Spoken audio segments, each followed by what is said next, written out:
gentlemen, boys and girls, it is episode 238, and it is a very special episode. It is April 30th. It is National Oatmeal Cookie Day. I am AK, your co-host. We are the Millie Goats, and we have one of the greatest guests, a legendary guest, a man who is on an absolute tear. Got his first win at the Zurich Classic last week after absolutely knocking on the door for the last few weeks and having an absolutely on fire year. Ranked 6th in the FedEx Cup, 33rd in the official golf world rankings, the 2025 Zurich Classic champion, Mr. Andrew Novak. Yo, what's good? Thanks for having me back. The ScreenPlay Podcast, getting some notoriety. Got it on there. We had like 100 plays today. Once we dropped our episode. Yeah, we're going crazy. Well, I saw on the I think it was on when they were interviewing you guys last week on the PGA thing. It was they brought up somebody brought up your podcast. Amanda in our walk and talk, Amanda Baliona said something about it. Oh, but she didn't drop the name, and I'm not sure everybody knew the name of it, but I actually linked it on Twitter this time around. I always just put it on Instagram, but that seems to have helped apparently. Yes. I My saw Twitter that following has gone up immensely in the last month or so. So how crazy has it been, dude? It has been really fun to watch the last few month or so, and even before that, you've been having a really good year. Just to watch and gather my friends and my family around whenever we were at family vacation. I'm like, hey, Andrew Novak's guy, he's in it again. He's in the mix again. Yeah, I love it. It's been some good golf. I mean, I guess the obvious, the cliche question is what has changed? Probably nothing, but I'll let you kind of tell us what's going on there. I've been playing well. Everything's working pretty well for the most part. I'm driving it good. The putting work I put in the off season, the putter change and stuff like that has all really come together. The putting stats are best they've ever been, which I think is probably the biggest key. Short game is still the short game. It's really good.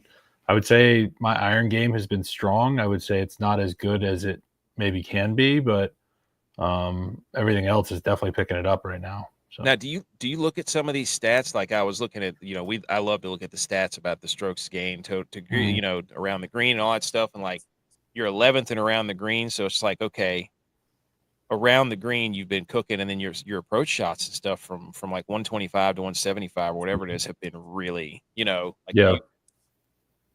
Do you feel that or notice that at all? Yeah, it's been pretty good. I think what I've missed in good spots where I can allow my short game to take care of any mess. And I think I'm this year more so than any other year playing the courses the right way. I think partially me, but also my caddy, it's our third or fourth time playing a lot of these places. So I think he's doing an awesome job kind of plotting us around the golf course. And we've worked hard on that. I think it's just an extra level of comfort now that we've been here so many times. I got off to a good start, so I'm not kind of playing off my back foot now. I'm out in front of it. I've got enough points. I've got, now I have a win. I actually have some job security. Haven't had that in a while. I'm playing some pretty free golf right now. So you can you can tell too. I like watching you because you're having a good time out there. Yeah, everybody says I look mad though. A lot of people say I don't ever smile out on the golf course. I don't get that. I feel like I'm. That's not what I've seen. I don't know what they're talking about. They say I look angry all the time. No, I've had a focused face. I just tell people when that comes across my way that I have resting. Yeah, dude face. Like people say resting B face. Oh. We have the resting D face. I don't it's we've been I guess I've been we've been watching for a while though. It's been I wouldn't say that, but that's just me watching. Man, the RBC Heritage stuff, that was cool. Just, how much that blew up. And then you had you were chasing Augusta there for a minute. What an electric month about some of this stuff where you've gotten to like have your friends and family there in South Carolina with you. You know, and then Griffin, who's an NC guy too, right? Yep. So, I mean, just some of this stuff the last month has just been almost like movie script-esque, if you will. Yeah, I think I even said that. Well, I guess I said about the Zurich win, but yeah, it's the last month has been about as good as it gets. I mean, the golf has been awesome. I've had family there. Got my first win, like shooting up world rankings, shooting up Ryder Cup standings. Yeah, things are going good. Love it. You know, and then you had the playoff with JT. That was, I mean, just great golf. I guess the next question would be: there's obviously other sports going on here. You're a huge football guy. We saw Wofford has been you know, reposting and doing a lot of stuff for you. That's been cool. Have you been keeping up with Wofford and yeah, I had a lot of Wofford people. Had a lot of Wofford people at Heritage, which was awesome. And I'm probably going to have a ton of Wofford people at the PGA in 2 weeks because that's in Charlotte. Oh, yeah. And right. I feel like at least half the alumni base ends up in Charlotte when they're done at Wofford. So it's probably going to be a lot of Terriers there, which would be really, really cool. Yeah. The gallery, they're going to have to get shirts. I might be boots on the ground there as well. Nice. We might be boots on the ground. I don't know if we'll be wearing Wofford stuff. If we show up in App State stuff, they might throw us. Wouldn't expect. It's black and yellow, gold. That's close enough. Okay, so you know how we like to do things on this show. I mean, we have the National Day, we have all these debates, and then obviously the first question I'm going to ask is: it's National Oatmeal Cookie Day. Where do you reside on the oatmeal cookie? Because it's not this. When I did the research, this is not a oatmeal like cream pie, which is what I thought it was. But we're going to say like an oatmeal raisin cookie, but just an oatmeal cookie. Yeah.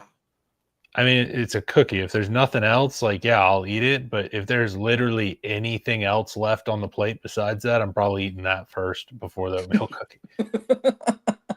I don't know. And typically that's how it goes too with like oatmeal raisin cookies. Yeah, and stuff. If you have a plate, this is the thing I don't understand. So people make these plates, and you got your column of white macadamia, your column of chocolate chip, your column of oatmeal raisin. Why are they the same amount? Every time you go look at the thing, the whole chocolate chip row is gone, and there's still 25 oatmeal raisin left. Like, if you want to do it, do like 50 chocolate chip and like 5 or 10 oatmeal raisin. At least hit like the balance properly, because now you got the last 20 people showing up are like, oh well, I guess I'll take the oatmeal raisin. Like, nobody wants that. Let me be healthy. It's like, it's still not healthy. You might as well eat the chocolate chip. No, exactly. It's like I've done this study about cereal too. I have a big thing. Cereal's so good, it's so bad for you. But a lot of people eat Raisin Bran because they think it's healthy, right? And I'm like, no, it's not. It's still got a bunch of sugar, so you're better off eating like Cinnamon Toast Crunch for what you want to eat. Yeah, I mean, right. Just get what you want, or Lucky Charms. But I mean, that's a whole nother. We can go down that road. But if I'm gonna eat one of those cookies, I mean, obviously, like you said, it's chocolate chip, but the packaged ones, the oatmeal cream pies, I'm going Star Crunch. I'm just going Star Crunch anyways. So yeah, I mean, an oatmeal cream pie is good, but that's not an oatmeal cookie. That's different. That's separate. I'm still taking a good chocolate chip cookie over an oatmeal cream pie. 100%.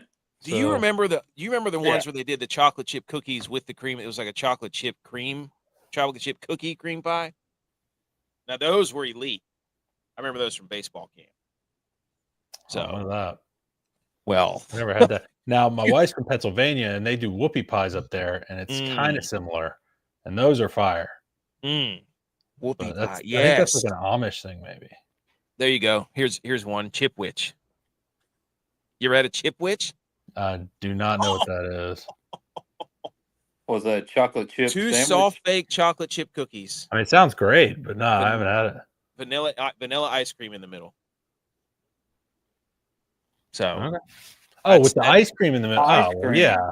Okay. Chipwich. Yeah. The original. My wife has made those like homemade before. Like that's. What was she fired up to after the win? Oh yeah, she was out there on the green. Yeah. No, she said peace out. No, she flew it. She wasn't there all week. She flew in Sunday to be there, and then just in case, and yeah, we won, and so her and Dana ran out on the green. Just got on TV, celebrated with us. Pretty cool. That's cool, man. That had to feel good. I mean, that putt that Griffin made on 17 was awesome. Yeah, that was a bonus for sure. That was awesome. It took a little pressure off 18, which was nice. I mean, there's still pressure on 18, but we could play it pretty safe. And you last few weeks, you did, really. I mean, right. Pretty controlled. Every shot we hit on 18 was exactly what we needed to do, because we didn't know what happened to the Højgaards left. Like, we saw them up there, and then obviously after we found out they got like a crazy drop and all that, but we saw them up there, and then up by the green they chipped, and I saw they made birdie, so I knew we had one on them. So as long as Knapp and Sappin didn't eagle, then we were safe. And after their tee shot, they were kind of in trouble. Bennett hit a perfect tee shot, so we were just playing it smart from there, like, station to station golf, I guess you could call it. Dude. Yeah. That was awesome. That was, you guys were kind of picking it. I love the team golf aspect. That's just me. I don't, we all played football, but the team golf is fun because it's like, you got a chance somebody to pick you up. That's kind of cool. And you get a little momentum, a little jump from that, Hey, like that's speaking of team golf. Oh. Top six. Yeah, on it. Oh, for Ryder Cup? Yeah. Yeah. I think I'm ninth right now. Yeah, you're ninth now. Yeah. Yeah. Got a little more work to do, but yeah, it's a good start. Oh, heck yeah. Let's go. We're rooting for you for sure. Yeah. Now, I have to ask you this. Have you started the resurgence of North Carolina sports professionally? As you won, and then on the back of you, the Hurricanes won. Yeah. And now it's pretty much the game last night. Yeah. Are you a Hurricanes guy? That was my next question. Love the Canes. Absolutely. Maniac. I mean, I was born in Raleigh, so I grew up with it like a little bit. Like when I was real young, I actually went, I don't know how close y'all follow it, but I want to say 99, they were in the Stanley Cup Finals against the Red Wings. Like the Brett Hull, Steve Yzerman team, Red Wings were like nasty. I think 26 years in a row in the playoffs. Red Wings goalie. I don't even know. Anyway, they were. It was him or Osgood. It might have been. I can't remember. That team was nasty. And I actually went as like a 4 or 5 year old. My dad and a friend of mine, we got tickets and went to one of the Stanley Cup games. That's like one of my oldest memories, was being at one of the Stanley Cup final games in that. Now we didn't win that year, but no, Canes were bad for a while. But man, the last few years been knocking on the door. Hopefully this is the year it kind of works out. 06 was the Stanley year, right? Yeah, it beat the Oilers in the final. Is that right? I don't remember. Probably. I don't remember exactly. I remember we were at state then. I want to say I think it was Chris Pronger and the Oilers. Prongs. That guy was an animal. Yeah. I love hockey. I'm a huge hockey fan. But it's you think you're gonna be able to make a game? Canes beat Edmonton in 7. I'm not sure how PGA will go. If there is a way that I could get up to Raleigh from Charlotte one night, maybe it'd be really tough. I would love to though. The only thing, so when I played Corn Ferry, they had that Raleigh event, the Rex in Corn Ferry, and that's like the same week as Memorial, and it was always the Eastern Conference Final, or or not, is it Eastern? Yeah, whatever. It was always like conference finals or something like that. And I went to see us play. They were playing like the Lightning, I want to say, and we basically didn't score for 2 games that I went to, and so I'm worried me going to the games is not actually productive. But as a fan, that's tough. I know. I want us to win, but I want to be there. So now, if they want to set something up where I get up there and do the siren or something before one of the periods, that would be real cool. I'd be definitely in on that.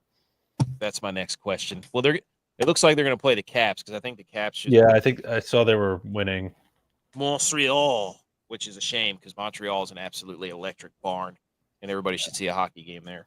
But yeah, I mean, so the Hurricanes, big fan. Not big fan, but big fan of hockey in North Carolina. I love how nutso those fans are. So it was loud in there last night. Oh at least on God. TV, it sounded loud.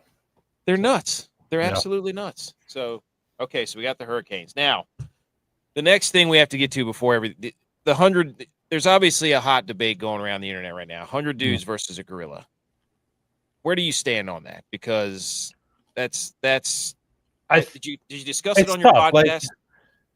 Like if you're going around just picking 100 dudes off the street, like the average human, like level of athleticism, level of just physical fitness, like if you're taking truly out, like are we taking like, are there kids involved? Are there old dudes involved in this? If like you're giving me, I can handpick 100 dudes and I can like have somebody organize them. There's like actually thought into like how we handle this. And it's like a life or death thing. Like, hey, some of y'all are going to die, but like this has to go down. I think 100 humans can get it done. I mean, especially if I'm handpicking like the baddest dudes that can actually do something. But 100 average, like, I mean, a gorilla, like, that, like literally one smack and people are just done. Like, I want to say, isn't it gorillas? They don't even actually know, like, they can't even measure their strength. Like, no, I was reading they don't know, like, if they go full force. I heard they could lift like 10 times their body weight or something, which is like thousands upon thousands of pounds.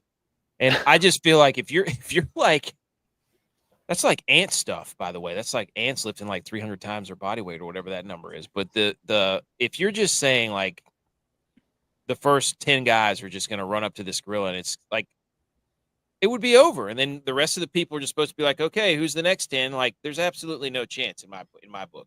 I love how people are like, oh, yeah, we could do it. And it's like, no, dude, you're really going to watch 10 people just like, basically get mauled and then you're going to run up there? Like, if you have like Khabib or somebody that could like choke it out with their legs, like all you got to do is get enough people in the arms and legs to somewhat pin it down so he can wrap his, like, whoever it's going to be, wrap their legs around the neck and just choke him out. On. I think that would be the best way, like choke it out. Yeah, that's what I was thinking. There has to be some sort of, that's what everybody keeps saying. Like we have the element of planning and you know, because if you encircle it, like if you enclose it, it doesn't really have anywhere to go. Like it probably is going to pick a direction and charge, but like eventually you're going to have it surrounded. Like especially if you can maybe get some, you know, dirty like eye shots or something. Like if you can claw out an eye, somebody gets that done, you're probably looking good.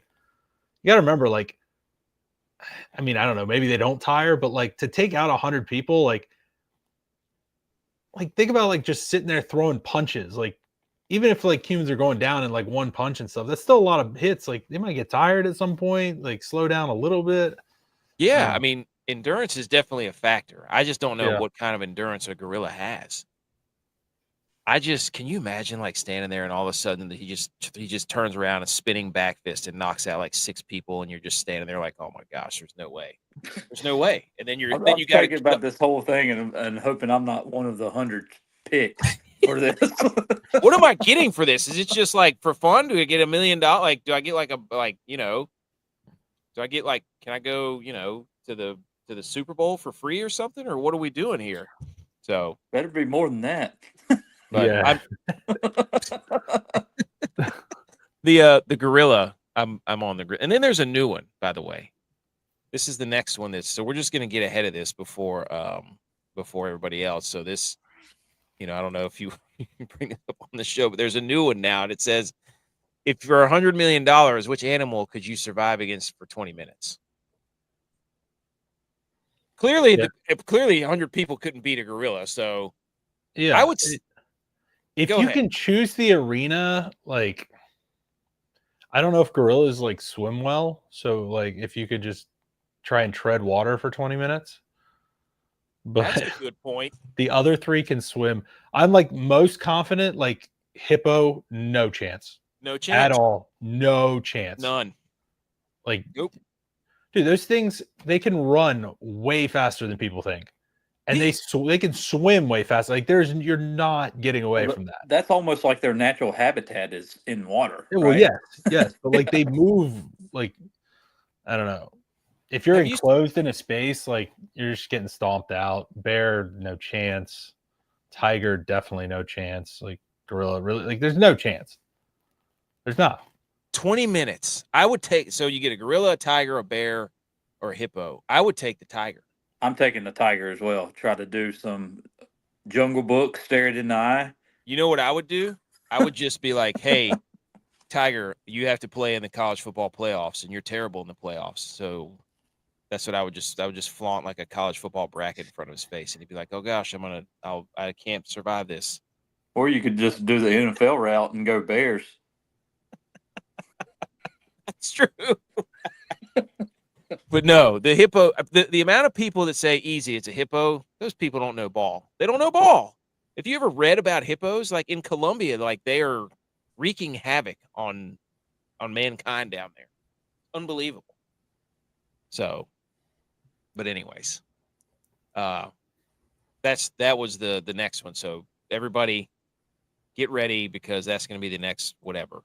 So the next internet sensation, whatever you want to call it. Now I'm going to say this, AK. On that 100 million, can we have it accrued by the time that you're lasting? Like say, you last 3 minutes and you can write it off in your will to your family and get a portion of it and get a fraction of the the payment. That's a good point. Oh, but anyways, there you go. So that's the next debate. Any other final thought? Which one would you pick if you had to pick one? Which one would it be? I mean, if I'd rather just take 0 and not do it, like not even worth the risk. I'm very confident. I don't think, like, depending on how big the enclosure is, like realistically, I don't think if any of these animals wanted me like dead, I don't know if 20 seconds is really enough. Like that's terrifying. Yeah, you're done. I got nothing. You're gone. You don't see a lot of team names about the hippopotamuses, which is weird because they're kind of a fierce animal. I just thought about that. So we should do that. There's got to be a minor league baseball team, right? 100%. Like surely. We got into a dispute with the yard goats, the New Hampshire yard goats, or no, the Hartford yard goats today. Yeah. Awesome name, though. Not really a dispute. We were just going back and forth. But anyways. Okay. So anyways, now what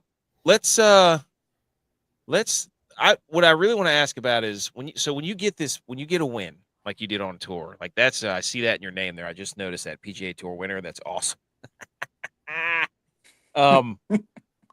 It's a couple of things about the Zurich. Is that an event you look forward to as it being a team event? I mean, how does picking your teammate go? How did you and Ben? I mean, what's the whole with the dynamic between you and Ben Griffin? And a couple of other. I got a couple of follow-ups to that. Yeah, it's definitely a fun event. Like you are taking it seriously, but it's different from other events. Like it is a fun week. Like I prefer playing with like a friend in that event, somebody that I'm gonna have fun with. Like if we play well, great. If we don't, like we're gonna have a good time, and it's just another week on tour. Like I think keeping the vibes good in the group, especially with how like tough alternate shot can be, is important. So it was nice playing with Ben because he really only knows like one way. He keeps it pretty light out there, having a good time, and I think it was perfect for the week. Now, I don't know, are you guys pretty good friends outside of like playing game, like, or because I know he's a North Carolina guy too, right? Yeah, we grew up together, sort of. I mean, I've known him since we were probably 13, 14 years old, playing like junior tournaments. I was in Charleston at the time, but he was grew up in Chapel Hill, so we'd play like Carolina's junior events, Carolina's Golf Association events, whatever, against each other. We played some bigger stuff, AJGA stuff growing up. And then in college, we didn't really overlap much in college because he was at UNC. They were just playing like bigger, better tournaments than us. But in the summer, I'd play a lot of events that overlap with him. Certain like big amateur tournaments. And then we turned pro. And we both ended up moving to St. Simon's Island, playing out of Sea Island. So I played a lot of golf at home with him here. And that's kind of how we like got set up. Just whenever we play together here, get paired together in money matches, we seem to always win. So we kind of knew that if we played together, it would probably go well because we always just kind of play together or play well when we play together. I'd say it went well. Yeah. Yeah. You did all right. What was it, 28 under? Mhm. Yeah. Okay, so like that was the next question, was like for team bonding, is it like a locker room vibe whenever you're out there? Like is it like football locker room, there's a lot of joking or pregame stuff. Do you guys like like before the round start, that sort of thing? Is there like a team meeting and stuff? Not necessarily a team meeting, but like definitely it was like it was already being like pretty light. Like Ben, his caddy, me and my caddy, we were all kind of like cutting jokes and just having a good time with it. Early week that carried on into the week, Thursday, Friday, Saturday. Like we were just having a good time out there. Like obviously playing well and being serious, but we were also like kind of goofing off and having fun as well. Yeah. In between all of it. So That's awesome. Is like for dudes like listening to golf who love to play golf, and like when you're playing golf with your boys, like you're having fun. That's when it's at its best. mm-hmm. So when you win, you get the tour, you get the exemptions and the the points and the benefits and like all that stuff. You know what I mean? I mean, what's one of the biggest things, like once you get that win, what does that, explain to us and to people what that means to get that huge? Yeah, there's a lot of benefits to winning. 2-year exemption is huge. You get a bunch of points, a bunch of money. You get into all the elevated events the rest of the year. You get in the PGA Championship. You get in Century next year, which is the Maui tournament. Oh, yeah, nice. Zurich's one of the few that does not get you in the Masters, but and there's no world ranking points tied to it. But Okay. still, I mean, my world ranking's looking good. I've got a lot of FedEx Cup points, which is now really good. So it kind of frees you up schedule wise for the rest of the year. Ben also touched on it in our interview after. I don't know if they ended up posting it or not. I think I saw something about it, but basically this win with our 2-year exemption locks up our retirement with the PGA I did Tour. see that. So like the way it works, I want to say you have to be a full member for 5 years out of any 10-year stretch. And this will, the 2-year exemption will get us both of us over the 5-year mark for that. So basically the funds, I don't know, whatever, like the funds that the tour has for us, they vest basically. And Yeah. That's like your options. It's a good deal. Sort of yeah. So it's a good deal for us. It's something that, they don't really put it up on the graphic for TV. It's not really something that people really think about, but players are definitely aware of. That's cool. when they do hit that, because that's a pretty big deal. That is a big deal. So, I mean, what's, next as far as golf goes, and we'll kind of, that's, we had a question submitted there, but as far as, what's the prep look like for the next couple of weeks here? Yeah, I'm home this week, but I'm still practicing. I got a big week next week. I've got a major the next week after that. So definitely want the game to stay sharp. I don't know. Prep this week's like a little bit interesting because it's a course that I haven't played before, and I don't know the course at all. Like I've found like some flyovers on YouTube, but it's still tough to like tell, how far shots are going to be going. I don't really know what kind of distance approach shots I'm really going to be having. We have no previous data for this course because they've never played this tournament, this course. So it's, I'm just trying to work on all my game. And then when I get there next week, it'll be a lot of, learning the golf course and getting ready for the tournament. I'm going to go out on a limb and say 125 to 175. Those are your marks. Yeah. I do think it is a little bit shorter golf course. So I do think there will be some birdie opportunities. The greens are probably going to be it's the Truist Championship, which used to be the Wells Fargo. That was always at Quail Hollow. Quail Hollow has the PGA Championship the next week, so they've moved it to Philly Cricket Club up in Philadelphia. Like famous golf course, classic golf course. I think it's a Tillinghast design. I think it's like par 70. It might only be like 7,200 yards. I'm guessing the rough will probably be up. The greens are probably going to be really fast, probably firm. Honestly, if anything, it'll be a pretty good Oakmont prep. It'll be shorter, but similar kind of feel, I'm guessing. So I'm excited for it. Yeah. Now you're going back. You said you're going back up to PA. You said that's where your wife's from. Up. She's from. Yeah. Yep. Okay. Yeah. All right. So we got 2 Pennsylvania events this year. In a typical season, you got 0, but yeah, two this year with the U.S. Open being there, and then Truist getting put there for 1 year. Is she a Steelers fan? Pittsburgh. Her dad is. She'll root for the Panthers if I tell her to. The Mike Tomlin. Mike Tomlin's never had a losing. Mike Tomlin's never had a losing season. Did you know? Yeah, like her. So my father-in-law, he's a Steelers fan, but he doesn't like Tomlin. But he's a big Penn State guy, so that's the one that he like really pushes. So she'll root for Penn State. But. Oh, well, that's almost even worse because James Franklin keeps losing. That guy, I don't. But here you go. What was your other sports growing up? Do you think you had a shot at anything else? I played everything for the most part. Like growing up, basketball is the sport I stuck with the longest. My dad played basketball in college. My mom played soccer. So those were kind of the 2 main ones. I played baseball a bit. I wasn't a huge fan. Football, I don't have pain tolerance. I wasn't a good enough athlete for that. I enjoyed it, but it wasn't the sport for me. Basketball was the last one I gave up for golf. So Hooper, right? I think I saw. Yeah, I could shoot. I mean, I just don't jump high, not very fast, not a great ball handler. I can pass, shoot. I can box out. That's about it.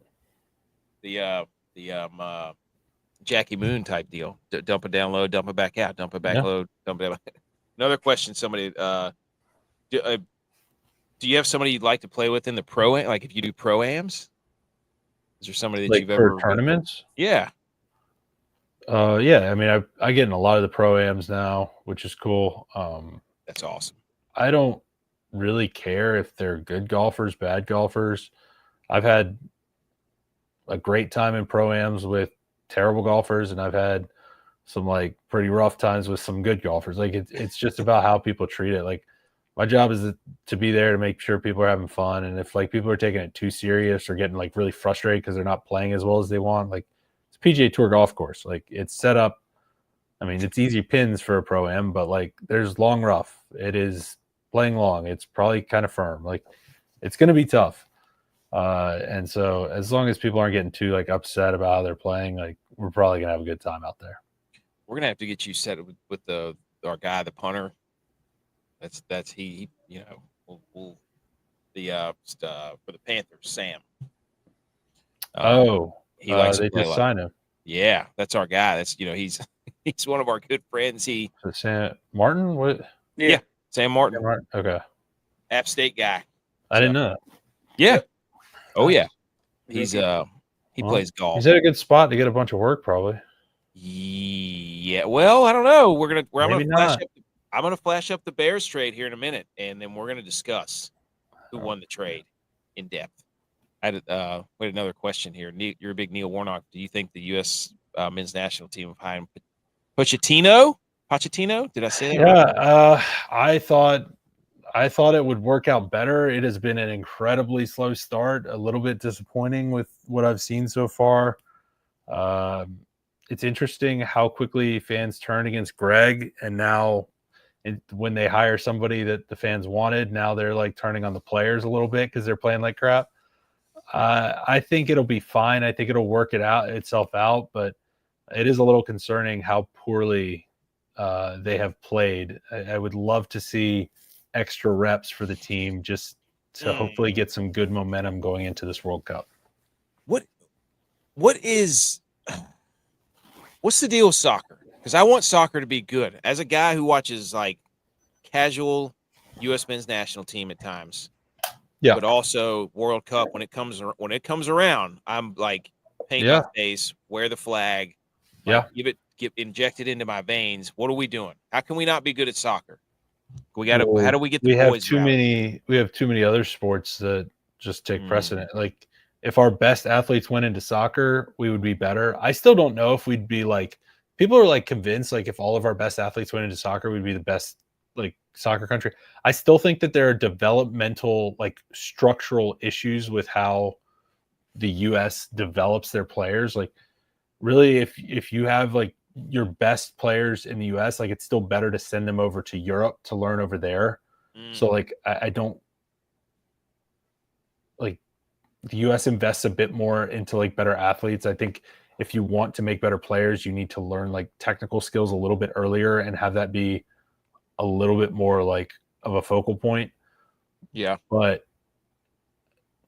I think like soccer's going to exist. There's going to be like, it's such an easy, soccer is such an easy game to get kids into early. Like it's going to exist. Like there will be players that do that, but I still think like your top athletes like are going to end up going to other sports. Like that's just kind of the way things go in the US. So we might have like brief stints where we get some good players and there's good success, but I don't ever really see us like, unless there's like some crazy investment into it, being like a top 5 powerhouse in like national soccer. Yeah. I mean, that's like when you're a kid, you've got international soccer. So many options as a kid. You know, my son he plays flag football, and then he's got soccer, and then he's got baseball, and I've got him into golf. So, somewhat. And there's just, you have these plethora of sports, and most, some of these other countries, it's just soccer as soon as you over. It's tough too, because like soccer, like really, like if I'm a parent of a kid, like soccer might be like one of the ways I would kind of like lean my kid right now. Like football, obviously, like head injuries and stuff, like that's scary. Baseball, they're playing like travel baseball is like actually insane. Like kids like it's nuts. Blowing out their arms at like 12, like playing 160 games a year, like ridiculous stuff. Playing 4 to 5 games a weekend. Baseball is like crazy. Basketball, like the AAU scene seems to be like crazy right now, like just chaos. Like soccer honestly kind of seems like maybe the best option right now. But true.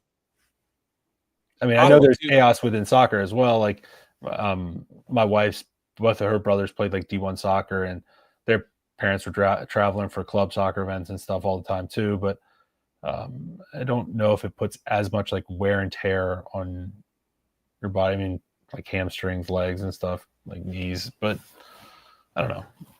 Well, I mean, I don't think it's a bad option.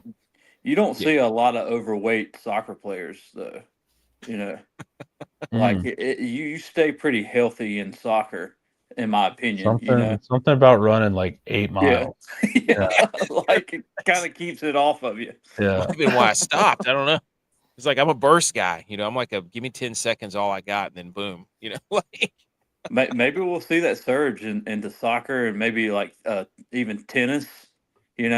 Pickleball. I think tennis and golf are kind of blowing up a little bit. I think like with the injury concerns with football and some other things just being like as crazy as they are, I do think tennis and golf are getting boosted up a lot just because like kids are kind of getting pushed that way a little bit, which I mean, for golf, that's great. Dude, the ratings for golf the last few weekends have been, I've seen some of the numbers have been just incredible. It's been phenomenal. Yeah. Like I love seeing people, when I'm watching golf, like, Joe Highsmith a couple like last month or whatever, get his first, it's awesome to see that stuff, man, because we've talked to you and some other guys, and it's just like what you tell us that you've gone through over the last however many years, and you finally get that pinnacle moment. It's to me, that's what sports are all about, but it's just me. I like watching sports. like seeing people win. Same. Man, do you think about, let's see, the last time you were on, I think I remember you saying like there was a point in like your career, like you were kind of like almost on a fade out, where it was like, I don't know, if like tough or something, and then something happened, and like things just turned around for you, and now here you are, ninth in points to the rider. You're Sixth whatever all in FedEx. six in FedEx, and it's like bam, like in the course of like a couple of years or so, things just like took off for you. It's pretty cool. Yeah. I don't remember exactly what point I might have been talking about. I know my rookie year I got gifted pretty good because all the guys left for live, so I got like bumped up the rankings way higher than I should have been. So I was able to kind of keep my status on the PGA Tour when otherwise I would have been sent back to Korn Ferry Tour. That was my one gift there for sure. Gotcha. Well, the thing about it is, I mean, you didn't squat. I mean, you're not squat. I mean, look at how you like. Look at the way things are going right now. Yeah, I mean, I took advantage of it for sure, which was big. But. Yeah. Okay. So what was I going to ask? The next thing we were going to talk about is football. Like we got to talk football, man. You have a football podcast. We're football guys. The draft was the other day. We got fantasy football. We got fantasy football. We got rookies. We got to talk about the Panthers because I have a bunch of questions about the Panthers and the way that they drafted. So we're going to pull up some of the draft here. We're going to go over the Panthers draft first. Okay. I want to hear what you have to see. We've got the expert Mel Kiper.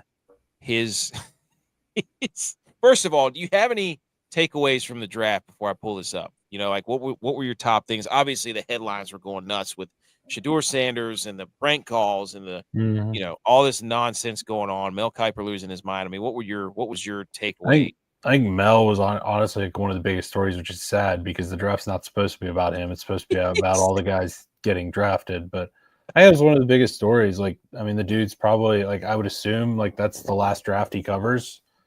Whoa, yeah. Like, I don't see like why would you bring him back? I mean, that was the most unprofessional thing. Like, I'm sure you can find somebody else that knows all the players and can like watch the film on him and talk about him. Like, I don't know if he was like upset because like,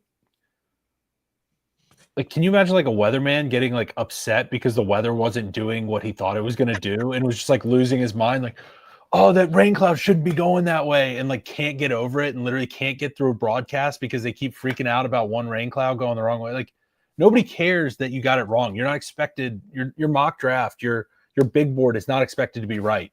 No. Just tell us about the players when they get drafted because you've watched all the film. Like, say, oh, this is a good pick because of this, or I'm concerned about this for this player. Like, we don't care that like this is like your opinion doesn't really matter. Just like you have all the info, give us that. That's all we need. It was unbelievable that he could not just get over the fact that Shedeur was not getting picked for teams. He couldn't. The amount of people that are like, oh, these, you know, the quarterback you know, we don't trust these quarterback evaluators. I'm like, you don't trust the people in the NFL who this is what they do 24 hours a day. They sit in an office and talk about football players for the Panthers or the Browns or whoever. It's like, I didn't ever understand like the quarterback class. Cam Ward, probably obviously the best talent. But then after that, it's kind of just pick who you want because I kind of see them all the same way, in my opinion, from the draft. You know, that's just me. But you know, we'll see if Tennessee can put enough around Cam Ward. But let's here's the Panthers picks. Number 8 overall.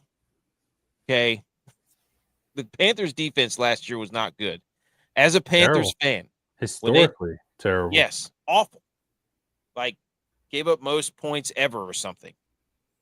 Ted McMillan, where are you at with that? Yeah, I mean, you have a young quarterback that was showing some promise.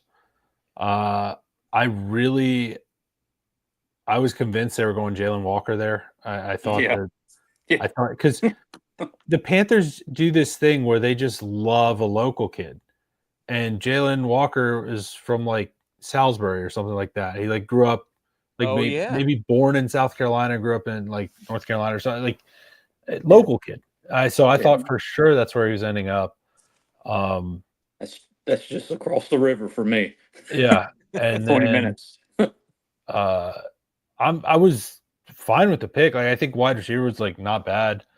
I think it helps Bryce. I knew after they took that though, I did think every single pick for the rest of the draft was going to be defense, and they didn't really end up doing that. But I would say they drafted pretty heavily to needs. I would say the ETN pick definitely signals like how they're feeling about Brooks right now, which is concerning. That's bad. But I do think ETN's a pretty solid player. I think the Georgia offensive line was like kind of up and down last year. Like they were good. They had some decent players, but like it's not the Georgia offensive line that we've kind of seen the last few years. So I think the efficiency dipped a bit, but I do think he could be a pretty solid player.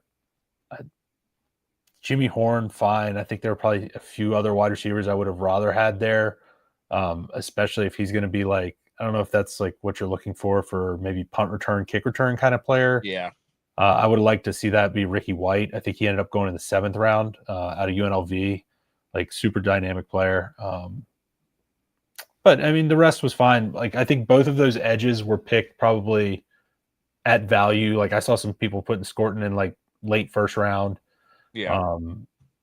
Look, you got SEC edges. You got one bigger, one more of like a true pass rush guy. They drafted pretty heavily to needs. It's just whether guys pan out. Like, I don't know. Like sometimes I think dudes are going to do good and then they're terrible. Sometimes I'm like, I don't like that pick, and then the player ends up being good. It's, hopefully they scouted well. I did learn Dan Morgan loves a trade up. Oh, he's a trade guy? Well, he kept trading up. Like I think both the 2nd and 3rd round picks he traded up for. He was like, he's going to go get his guy. He likes going to get his guy. So, sorry, was that a question that just got flashed up? That thing. Oh yeah, he said Panthers missed out on Milton Williams. Did they wait too long with Cam? I guess they've been Cam Jackson. At DT. Yeah. Out of principle, I do not like drafting any players from the University of Florida.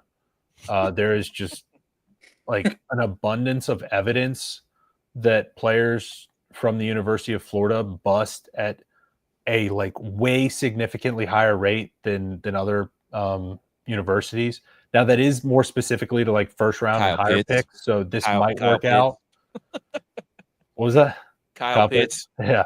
So this might work out because it's, a little bit later pick, but I'm less worried about DT right now. I think we actually have some decent like interior line depth.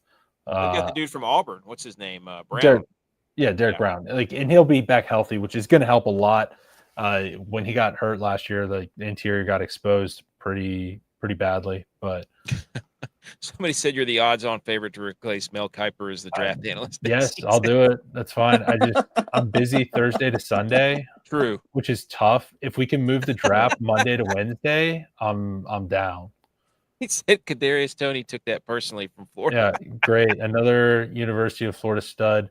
Like literally, like you can go through it. Like there is like actual data to back this up. Like, and the sad thing is like it was like the last 20 or 25 years, like one of their like hit players was like Aaron Hernandez because he was actually good at football before he started murdering people. Oh my God. So yeah. Like that counted as like a good pick for them. Like that's not good. No, it's you were saying that, and I'm sitting here racking through my mind. I'm like Kyle Pitts, Tim Tebow, Percy Harvin. You start going through these guys. They've had a couple like Kyer Elam. Elam, yes. He like did nothing for the Bills. Nope. He's on like a new team. You had already said Pitts flop. Trask was taken. He was 2nd round, but he has done like I don't even know if he's played a single game. There have been a lot of busts out of Florida, and I don't. It's like bizarre. I don't know if it's just like it's too many where it's like kind of not really a coincidence, but yeah, it's weird. So, jury's still out on Pearsall. I actually do think Pearsall could end up being a decent player. Oh yeah, now you're talking my language. You see me back here? You see me back here? enough years at Arizona State that maybe like the stench of Florida can't like really like he got shot and that got the Florida out of there, and now Arizona State, and so now he's like.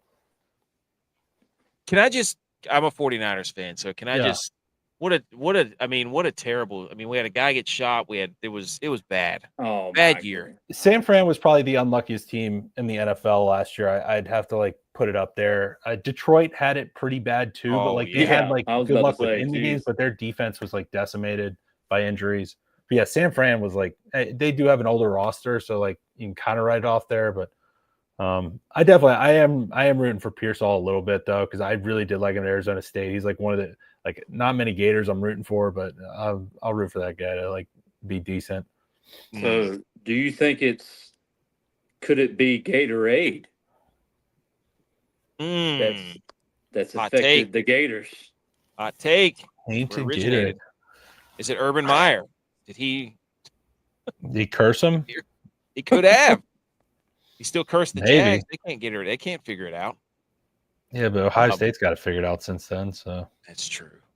Well, they just paid for it. They bought all their play. Did you see how many people were drafted from Ohio State?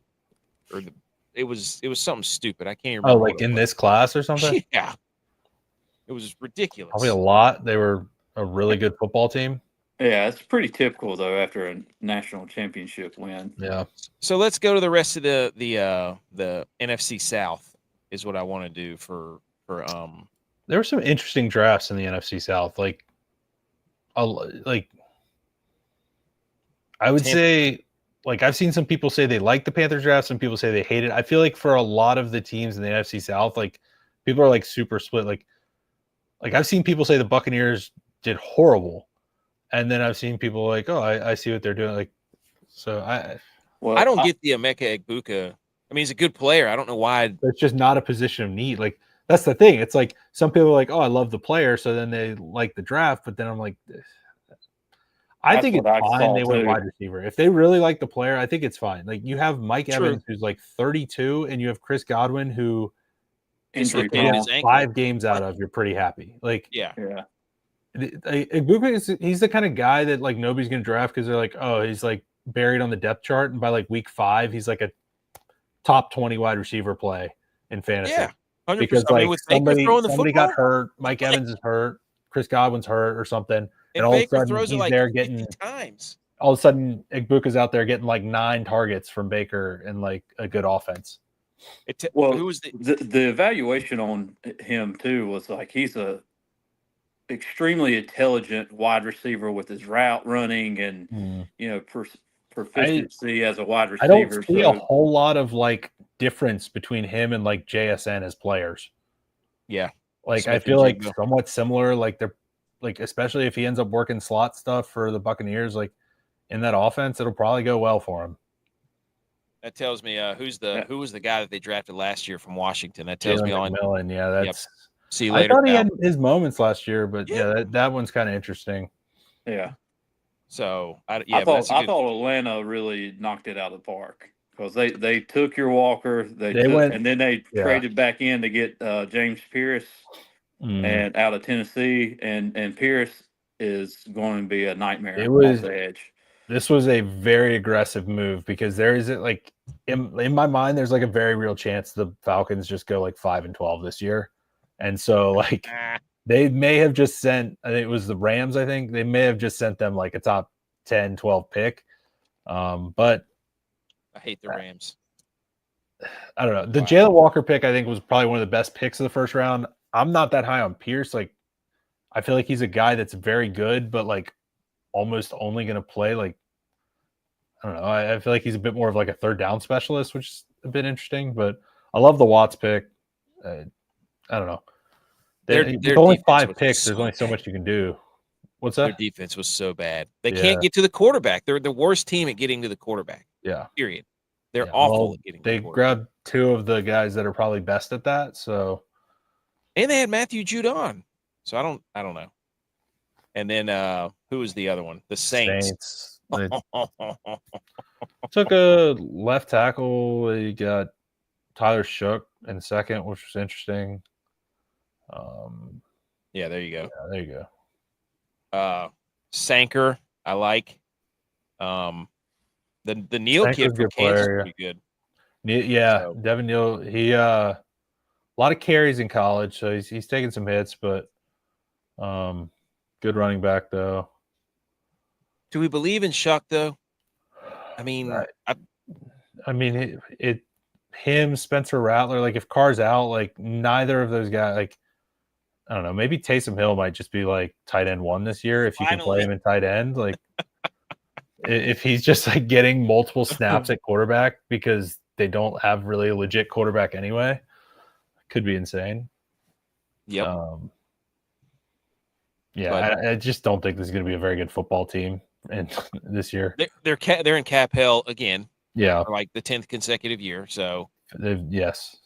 Why they haven't dealt Kamara, I have no idea. They could get a haul for him for somebody, but he's all they got.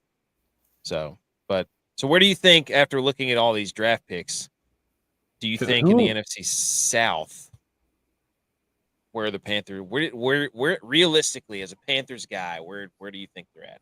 I think Panthers and Falcons are duking it out for second. It's pretty close between the two. I haven't seen enough of like Penix to really know, like have like a hard opinion on that. If Bryce is playing well, I do think the Panthers can beat out the Falcons. They got a lot of work to do. Buccaneers are still probably the team to beat in the division. It's not a very strong division. So, what do you make about signing Renfro? Hunter Renfro's back, Panthers. Yeah, and then it came out why he missed a year. That was crazy. Yeah, brutal. So I mean, I'll be rooting for him to do well. Obviously, like Thielen's getting up there. Maybe like another safety blanket for Bryce. I don't hate it. I love that tight end the Panthers have. JT Sanders. Yeah. He's. I think he's gonna be a good one. He's got good hands. Reliable guy. Is he from Texas? Is that the Texas guy? He landed on his neck last year, and that was pretty scary. I remember watching that. That was bad, but he's a talent. I like him. Mm-hmm. So, okay. There's guys on the roster, but like, well, a little bit unproven, but I think there is like actual talent. It's just, if they keep progressing, like Jalen Coker, like Xavier Legette, like saw flashes last year. Like we don't really know what we have there yet, but it may end up actually being a decent offensive unit. I wish Legette would just put it together because he's such a personality, man. That guy is so much fun to just follow around. I just almost feel like we just didn't need to draft running back, and like Legette could almost be like a Cordero Patterson type role, where like you just get the ball in his hands, like even if it's like 5 carries a game, like I feel like it kind of fits his style. He's just so like strong with the ball. It's just like the whole like catching the ball thing sometimes is tough. Yep. Well, I never saw him in college. Like I never saw him in college as like a deep threat. He's like a Debo almost, where it's just like like his I want to say it was a kickoff return in college was like one of the silliest things I've ever seen. It was like in his highlight tape. It was like the slowest kickoff return I've ever seen, but he just like broke 7 tackles. Yeah. And it just guys just could not get him on the ground. That's what I feel like they're going to figure that out this year. Like Canales is going to figure that out. He's got pieces to work with for sure. They also hilarious that Tampa Bay drafted the heaviest player and the lightest player. Yeah, saw that. You also called on your podcast. You called the Giants trading back into the first round and drafting Jackson Dart. Kudos, shout out you. Yep. Credit to you. So, yeah, I think I'd seen a report that Dayball really liked Dart. It kind of made sense. You get that extra year, like the extra team option there at a position where that matters. He's probably going to sit a lot of this year, I would think. I think it's in Dayball's best interest for him to sit because he probably can buy himself an extra year if he sits. So if like Dayball rushes Dart in there and Dart plays bad, like I could see Dayball getting fired this year. Yeah. But if he sits and he develops and he plays maybe a couple games late in the season, like I feel like it's like, okay, we'll give you another shot, like, or another year next year with him. Like there's no real incentive for him to like rush him in there. Like you have the Eagles in your division, you have the Commanders in your division. Like you're not winning your division. You're probably not making the playoffs. He's a Cowboys fan. Yeah, Cowboys are terrible. Thank you. Thank you. Anyway, like, you're in a tough division. Like you're not gonna win. Like play Russ, play Jameis, do whatever. Like we got Jerry. Let Dart learn, and next year hopefully build around. I just feel he's going to be another kind of Zach Wilson type, Drew Lock, where he's just I don't know. Could be. I feel like gunslinger type guy who just can't ever seem to see things before the ball is snapped. I think Drew Lock's not like a horrible comp. I think Dart might be a little bit better runner, but I don't think that's terrible. But who knows? I mean, it's Dayball. He might be able to get something out of him. So true. Quinn Ewers also got drafted from a Cabela's store. Dolphins. Somebody said he looks like he got drafted by Cabela's or something. That room was crazy. It was nuts. It looked like the room from Ace Ventura when that guy, Pet Detective, when nature calls, when he's, Ace Ventura gets stuck in there and he freaks out. Okay, I only had one more. I have one more thing we're going to go over, and that's just a list. Didn't he get drafted by the Dolphins too? Yeah, he did. Oh, Finkel is Einhorn. Einhorn is Finkel. Oh my gosh, love that. I just wanted to pull up some rookie rankings of because you've got the fantasy football stuff. So I play fantasy football. I love fantasy football. So let's go ahead and you're the only guy that plays it. I love fantasy football. I love that. Hey, I play fantasy football. Who won this trade though first? Panthers Bears.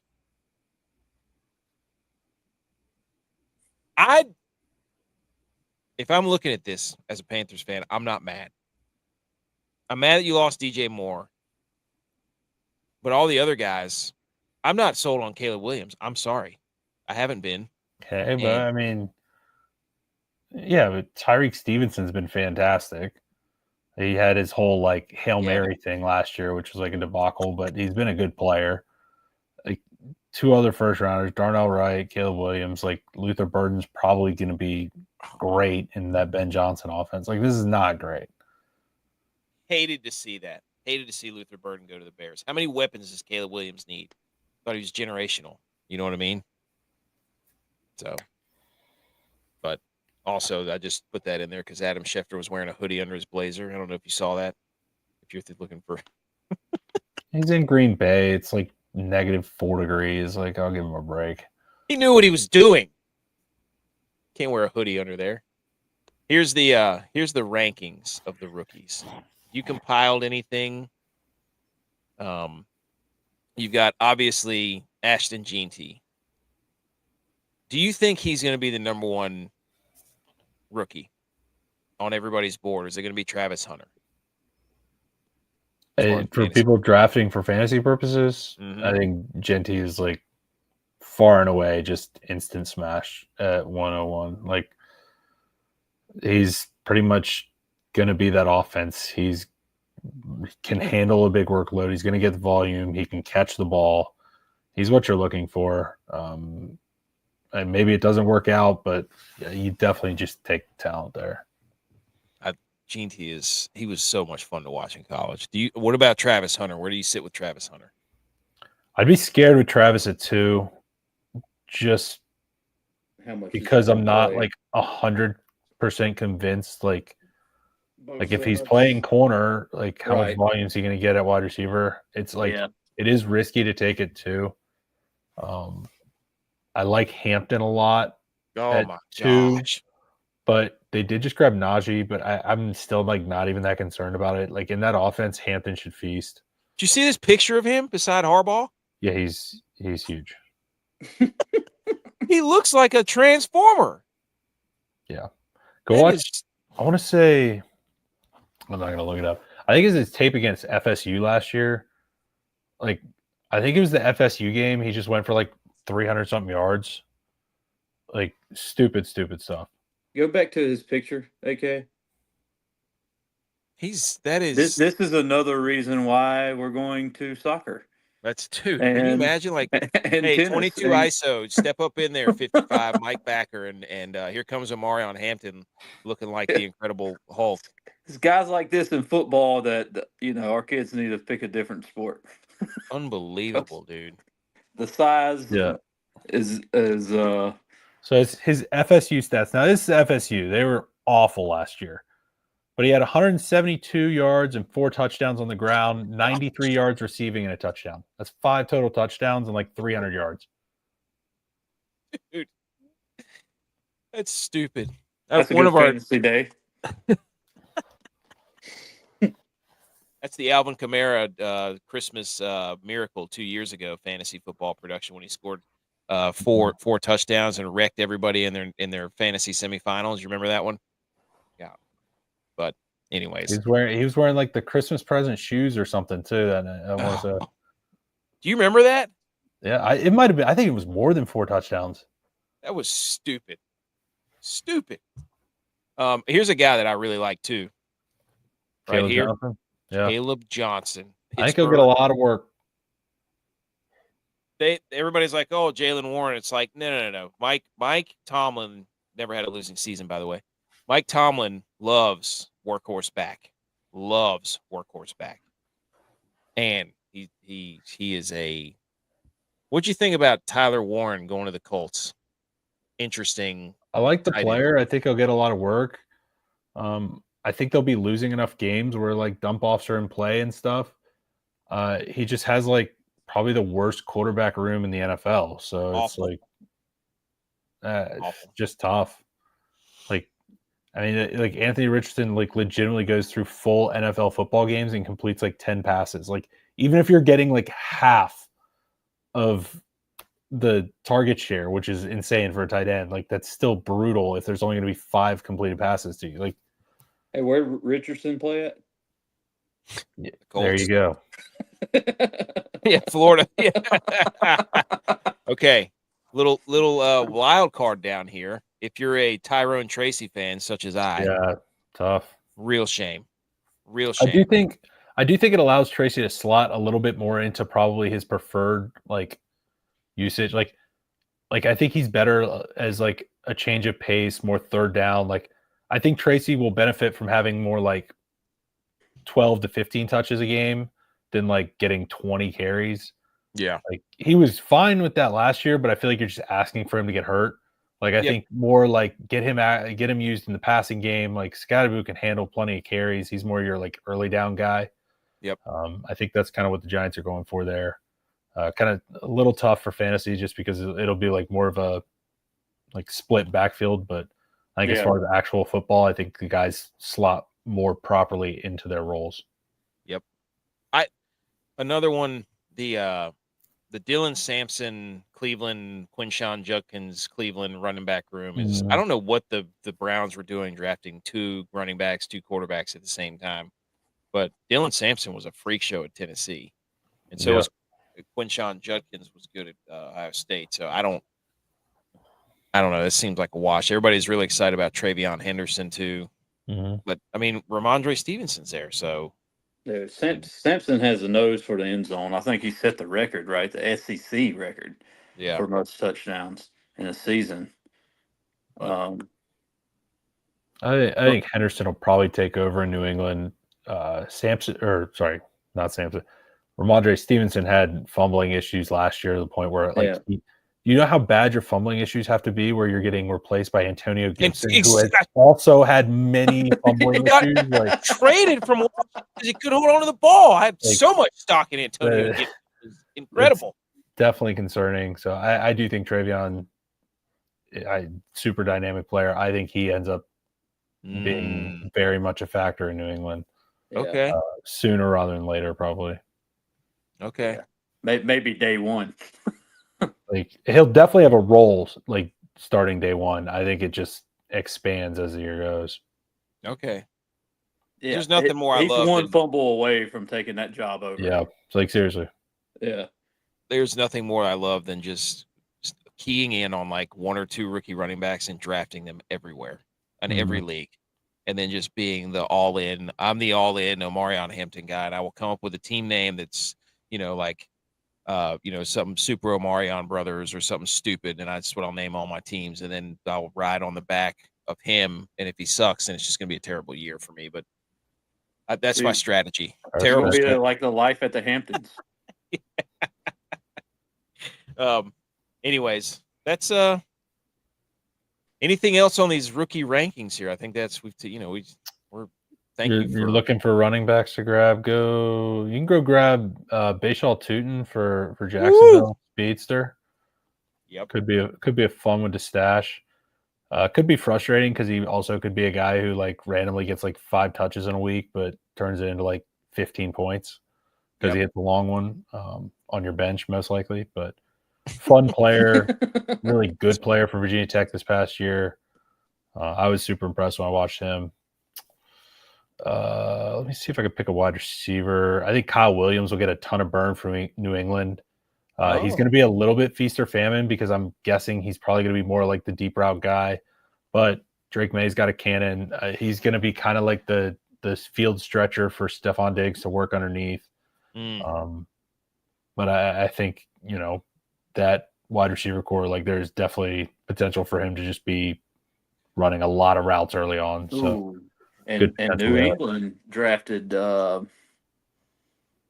tackle, right? Right, Will Campbell. Will Campbell. Yeah. Yep.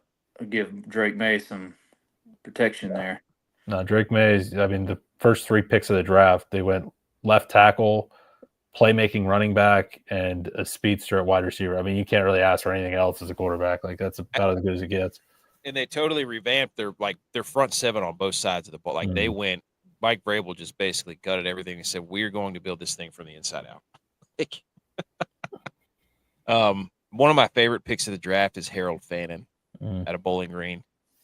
Dynamic tight ends. They got nobody that could throw them the football, but Njoku and Fannin are going to be kind of the Mark Andrews / Maybe that's why they drafted 2 running backs. Maybe they're going to go 12 full flex bone tight. 22 personnel? No, 32. 32 personnel. You got Judkins as the B back. You got the 2. You got Jerome Ford and who am I missing here? Dylan Sampson or Chubb? Dylan Sampson on the sides, run the loops, and you got your 2 tight ends. There's your 32. Perfect. 32. And Kenny Pickett's just with his tiny hands is just going to hand the football off. And yeah, who we put in a quarterback if we do that? I guess maybe Gabriel's best because you can't even see him. He's so small back there, like hiding behind the offensive line, all the sneaky handoffs. You can't read it at all. Doug Flutie, that thing, where he's just scrambling around. Did you know that Gabriel had the highest velocity throwing footballs? Did you see that? Yeah, but the number I saw attached to that was like inhuman. So I feel like it was 74 miles an hour. Or something. I feel like it was a misread. Had to be on whatever was doing that. I think in Green Bay drafting that Golden guy, they drafted the same player. They have a Matthew Golden. They have like 4 of them. Yeah, they do. So, yeah, between them and that was in Tampa Bay drafting a wide receiver. I was scratching my head there. But Green Bay was more shocking to me because, I mean, at least with Tampa Bay, you're like, all right, our guys could get hurt. They are getting older. But Green Bay's wide receiver choice was what? Yeah, that was interesting.